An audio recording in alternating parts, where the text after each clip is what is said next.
Welcome to Locally Sourced. I'm Armanda Familetti. Drowning kills more than 4,000 Americans each year.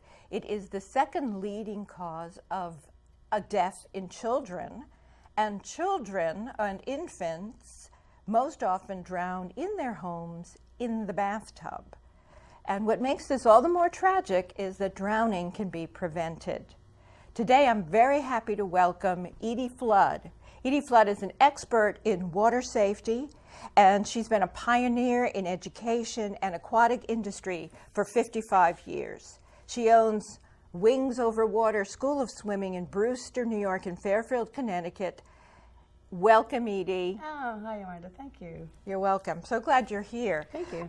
Edie, how did you get started in swimming and water safety and drowning prevention? Well, there's always a story, isn't there? Yeah, I'm sure there is.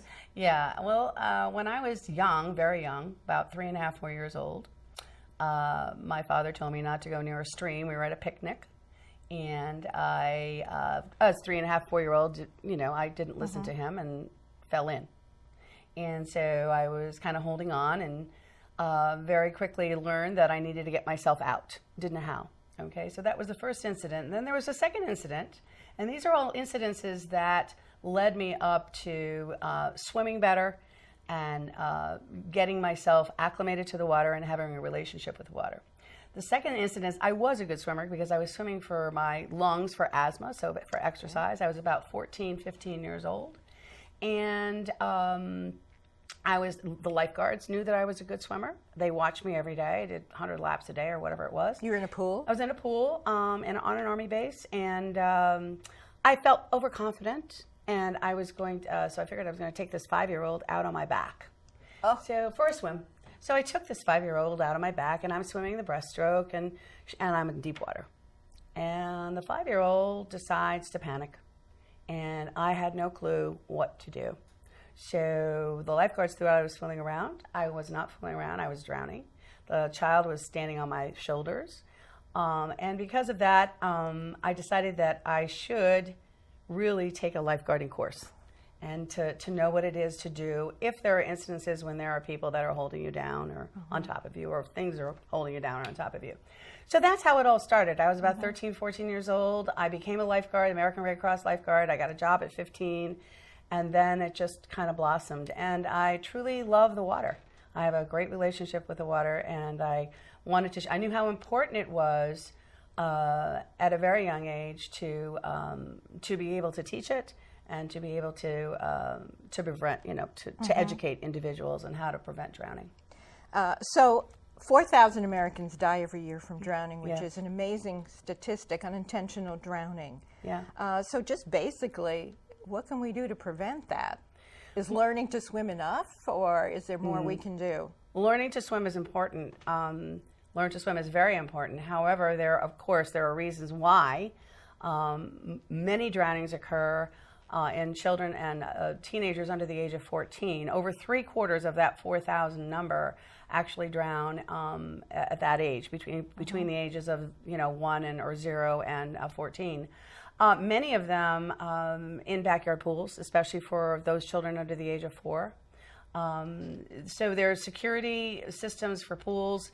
There's fences that need to be put around pools, and security systems. There are things to do. We actually have a checklist of what to do and what not to do for backyard pools. Also, for teenagers, they get a little overconfident in their swimming ability. They're out in the ocean, out in the lake, and they find themselves in trouble. So the education and those lessons, or the education that they had on what to do if they find themselves in a position in the water, what do they do, is critical. Can you just give us a few of those steps? What do you do? Do you try to get air? Is that what's most important first? Well, you try to float? Do you try to calm down? What are the steps that people should take when they think they're in a struggling situation? Yeah, absolutely.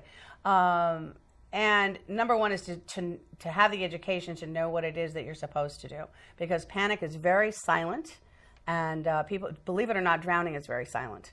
So air is the most important thing.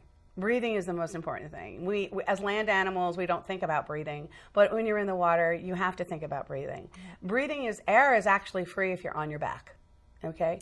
So that's the position you should try to get into first. In a back float, calm yourself down. Say, okay, if you're in a riptide or if you're in an area where you're tired, okay, is to be able to get on your back, be able to do some breathing, get your self-confidence back a little bit, and be able to call for help. Okay, calling for help, and not in a low voice, but in a loud voice, calling for help, really important. Also, if you are swimming out by yourself, never swim alone. Lifeguards should also always be present if they're in that area, especially in the ocean. When you're swimming in the ocean, there are areas that do have lifeguards present, and I wouldn't swim if there wasn't a lifeguard present. Okay. Being a lifeguard myself for 55 years, wherever I go, I watch the water. But also being able to read the water. Especially the ocean. If it's a rough day and the red flags are up, that means do not go in. So being able to read the water and being able to respect the water. In lakes and rivers, many times people dive in when it's too shallow, and they can die from a broken neck, or they can become paralyzed, quadriplegics or paraplegics, or they could just become unconscious and drown if no one is there. That's why you never swim alone. For little ones, it's a supervised area also. If it's a backyard pool, even though your children might be pretty good little swimmers, they should not be in a pool without an adult supervising them. Always present. I find flotation devices, a Coast Guard approved life vest is absolute in a boat. And if you are going to put a child in a life vest, you do a Coast Guard approved life vest. It will put you on your back. However, I'm adamantly opposed. We have had many incidents come through our school where children have been traumatized because they have used the flotation devices. What are those puffy things you put on your? Yeah, water wings. Water wings. They now have them built into their bathing suits. Wow. And what happens is it gives them the false sense of security. For me, it's an absolute no. And because could they tip forward? Well, because what happens is it puts them in a vertical posture. Which is very difficult to swim in a vertical posture. And what happens is it gives them the false sense of security. So if they should take them off, they think they can float no matter what. Okay? So when they take them off, they don't have that same sensation of being lifted up. They could accidentally take one off, they could deflate, and then all of a sudden they're under the water. And they've never had that experience before, and they panic. Okay? They don't know what to do. Right. So again, panicking seems to be a big part of the road to drowning. You're saying Absolutely. If you can relax in that situation.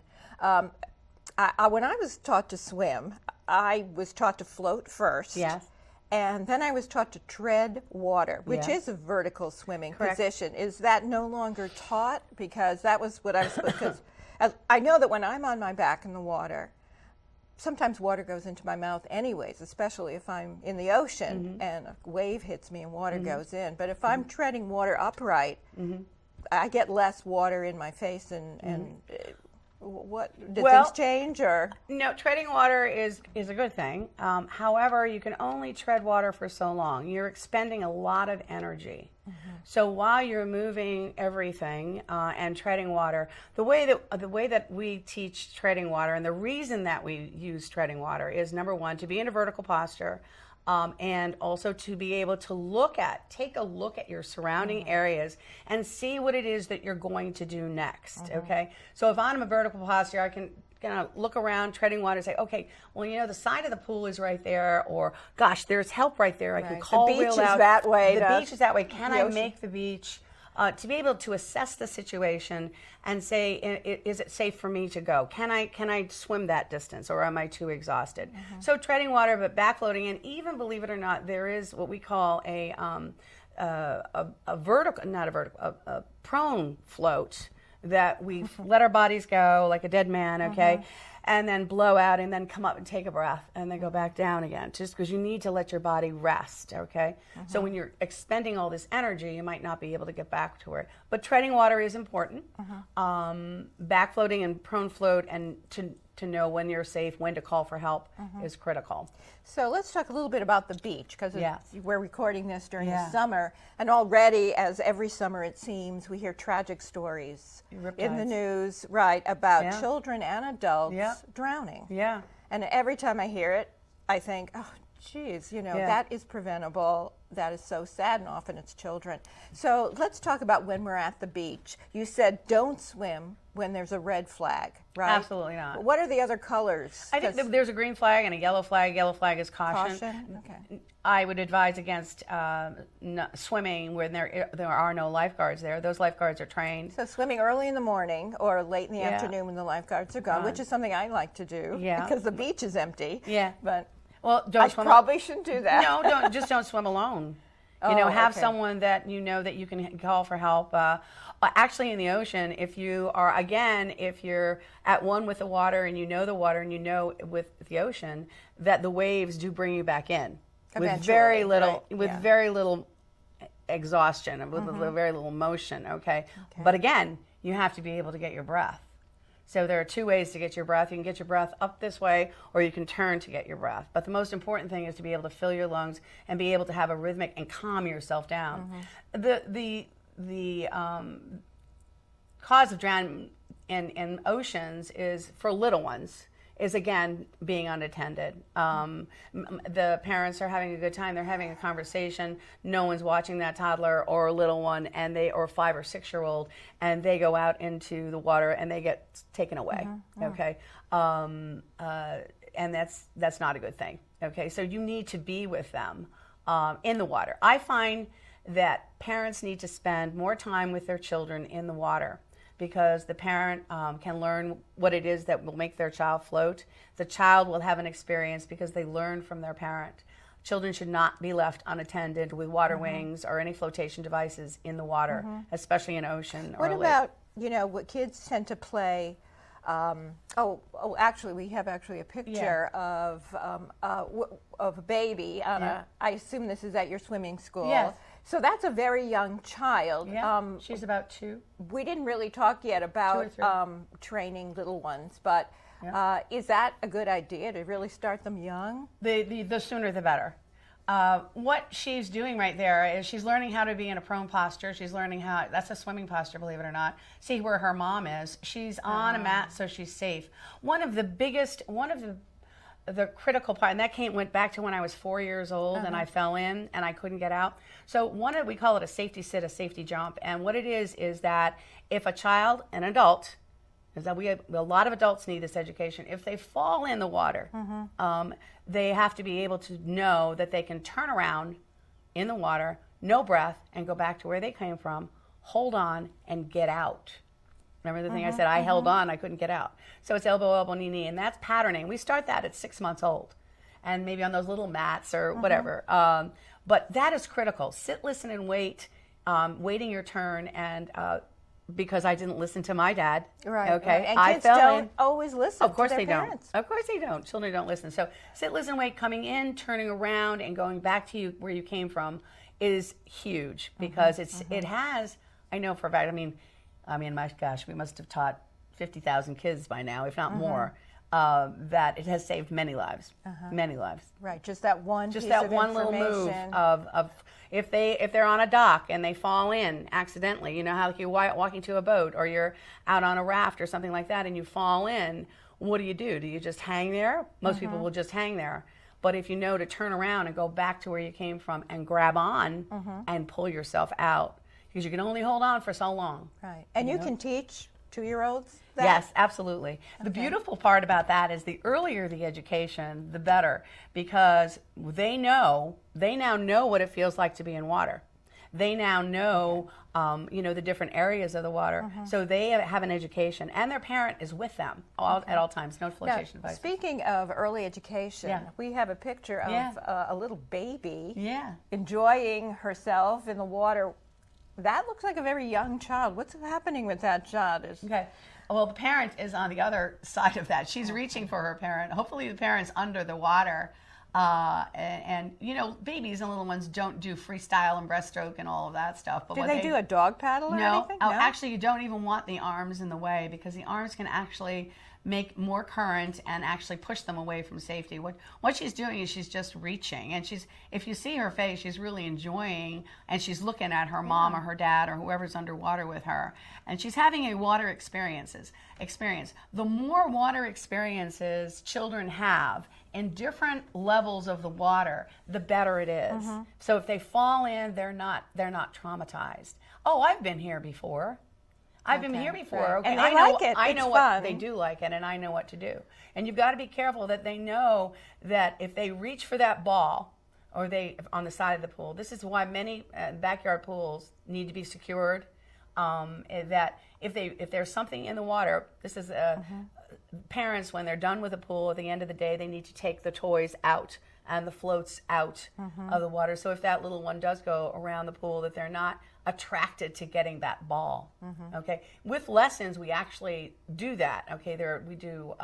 You break them of the habit of wanting Yeah, to well, play we show them. You know, it's wonderful to be able to watch a 2-year-old being able to walk around a pool and not have to go in it because for the fun of it, or they just know that if they do go in, they need to have an adult there to ask them to come in the water. Right. So you need permission. A little one needs permission from an adult to come in the water. If they don't have that permission, then they should not be going in the water. Sounds like training children is a little like training dogs. Yeah. What they can and what they can't do. Yeah. Actually, I don't have children, so I don't know why I Yeah, said that. dogs? But Yeah. so anyways, getting back to this subject. So we're talking about pool safety. When that little girl that was in the water, did someone push her under the water? How did she get under the water? Did she get there on her own, or? Not sure. I mean, there's a posture that we use. The mom or dad are holding them this way, and the mom goes under the water and then lets them go, and then they just go swimming underwater to the mom. That happens with all children, or do some reject that idea? Because I think I might be one of the ones who would reject that as a baby, not want to go under the water. Well, it takes time, and not all children. But, you know, children generally do what their parents do. So if the parents are underwater and they're looking at them and inviting them, and they don't just do that right off the bat. I mean, there are steps to do that. There are skills to do that. You just don't take a child and go, okay. Submerge them. No. Good. And you really want to see self-initiation. We really pride ourselves in self-initiation. So whereas they start doing this, that means that they want to go under. They see you under. There's a toy there. They start feeling. They feel the water on their face. We do it with water buckets and with washcloths and all the sensation, because it's very, you have all your tactile. Yeah, tactile systems alert, you know? Okay, all right. So now what if you have a mom who doesn't swim? Oh, yeah, we've had a lot of that. Yeah, is Not a lot. Is that a problem? Maybe the mom doesn't want to go under the water. Believe it or not, a child feels the parent's energy. Right, I would think if the mother's or father's a little shaky. Then we ask for the other parent to come in. Okay. Because it's true. It's very true. Great question. If you're apprehensive, you don't have to say a word. That child's going to feel that because you're holding them close to your body, and they read your body language, and they feel your anxiety. So I actually had to ask a mom to leave the water and see how the father, and the child was great with the father. Not one peep out of the child. The father was having a great time. So that's the kind of experience. Now, that mom, because being with your child in the water is a wonderful experience. And being under the water with your child is a wonderful experience. So what we recommend to the parents, if they want, is to come and take some lessons, because the lessons are going to actually get that mom through her fear. There's a reason the mom doesn't want to be underwater. It generally goes back to early childhood or something that happened. And if we can get through that fear, or we can get through the fear, then there is a huge opening for that parent, not only in the water, but in other places of their life. Yeah. Okay, so we were talking about the ocean a minute ago, and what we didn't mention was riptides, which I hear in the news all the time. Would that be a reason for a red flag at the beach? Oh, yes, absolutely. Okay. But again, there are so many. I mean, I don't know exactly where it was. It was somewhere, I believe, on the East Coast. That New there Jersey, recently, New Jersey, was it Jersey, that they had, of... actually it was a bystander, a Good Samaritan, that saw a group of people out stuck in a riptide, and they formed a human chain, which is phenomenal. Oh, right. I heard that story and, too. Yeah, and they went out and rescued these people. They were there. I don't believe there weren't any lifeguards there. again, when you listen to the weather forecast, that morning you're deciding to go to the beach, you need to look at the beach and see, and if there aren't any lifeguards there, you should not, especially if there is a riptide. Can you go up to your knees or your thighs? You can. I've had some people swept. If you're away. an adult. I've heard of people that have been swept around away with an ankle deep water. Okay. So it depends on the strength. Okay. You know, when there's a hurricane brewing down in Florida, I wouldn't go in the water. Right. But the surfers do. Okay, so tell me if this is right, because I'm sure there's a lot of myths about drowning, that if you do feel you are being taken out in a rip current, you should try to go swim along this parallel to the shore until you don't feel the pull anymore. Is that... A rip current will generally take you out, and you know, you can exert a lot of energy trying to get out of it. Right. And it's not going to help. Okay, so you go with a current, and then eventually you swim. You will be dropped somewhere down the beach. Okay. If you don't fight panic. it, Again, it's breathing, and again, it's education. And you know, taking a lifeguarding course, having our young people take a junior lifeguarding course at 12 years old, critical. Many accidents and experience happen when kids are being held under by a friend. Well, what do? You know, what do? They play. Okay. Well, for that child, they need to be told. Okay. To remember, I told you about the 5-year-old on my back, and I didn't know what to do. They need to go down, and swim away.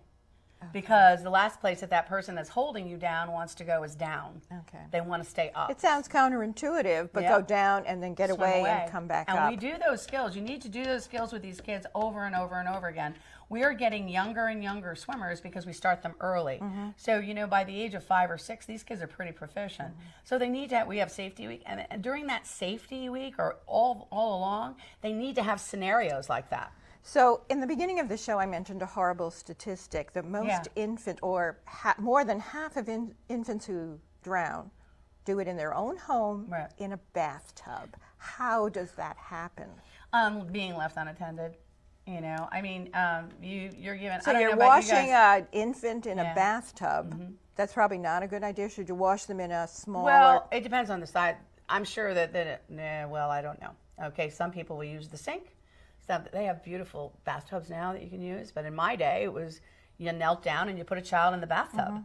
And even though they're a year and a half, and they can walk, if you leave to go see something on the stove or answer the door, leave them. No, never leave them. And never, ever leave if them. you have to go, take them out with if you have another child, right? You pick them up and you take them out, and they're with you, and then you put them back in later. They can stand up and slip and fall and hit their heads. I mean, it can happen like that. Absolutely. And the same with the backyard pool.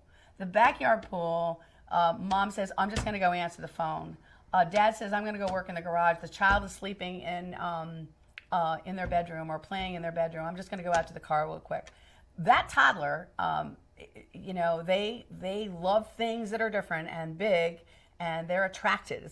Pools are called an attractant nuisance by insurance companies. They're attracted to it. So you've got to make sure that those facilities are locked up, and or your child is with you. And like I said, that the gates, when the gates close, they lock. That there's no openings underneath where a child can shimmy under or go over. That there's no toys or ladders or anything attractants that they can go over, because they will.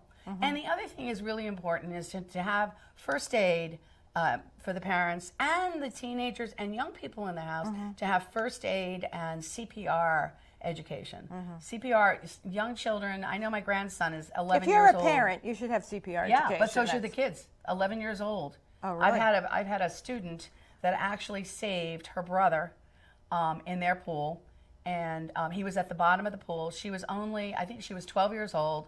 They had practiced CPR as a family.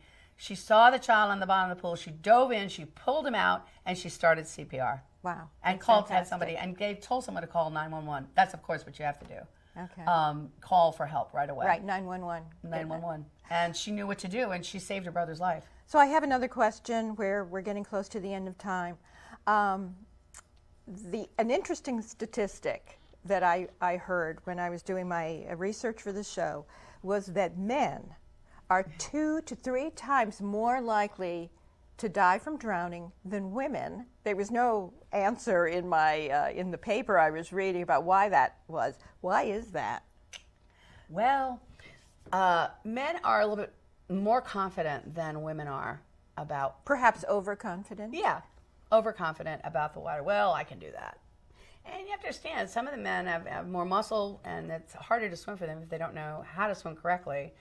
So most of it's overconfidence and intoxication, maybe. Well, but women drink too. So absolutely, positively, do not swim when you're going to have a couple of cocktails. Okay. And what happens again, and I see it time and time again at some of these lakefronts where there are private lakefronts where there are no lifeguards, is mom and dad and everybody's congregating and they're having their little wine and cheese, and there's no lifeguard, and there's the kids going out to the dock. Well, a big thing is in a lake you can't see the bottom. Pool you can see the bottom, but the lake you can't. So a child goes down, somebody goes down, nobody even knows where they are. So if you are going to go to the beach with your children, or you want to swim. Because when you swim and you're intoxicated, if you've ever tried it, you really don't know which way's up and which way's down. No. You know, okay, am I down or am I up? I don't know. Oh, really? Well, yeah. That's really intoxicated. Yeah. But I think, there were also accidents with fishing and boating. Oh, yeah. And those are sports men tend to engage in more than women. Yeah. Maybe that also adds to again, that. There's a lot of drinking. There's a lot of drinking. If you're a man, just be careful because you're 2 to 3 times more likely to drown. Yeah, and they don't, they don't, I don't need a life jacket. I mean, look at some of your older generation. Who go fishing and they fall off the boat and they drown. Right. My husband's a fisherman, and I always worry, even when he's fly fishing, he's going to trip on a rock, hit his head, and that's it. And he's going to drown in 3 inches of water. And believe it or not, people do drown in 3 inches of water because they're face down. If you're unconscious and you're face down, you don't get any oxygen. Let's face it. Edie, it's over. I told you it goes really fast. Yeah, so we're done. Yes, we're done. Okay. So I want to thank you so much. Oh, yes, you're welcome. You gave us so much good information. Oh, I hope people pay attention. There's so much more. I know, we didn't even cover everything we were going to talk about. But anyways, thanks to the great crew we always have at Locally Sourced. Thanks for watching, and until next time.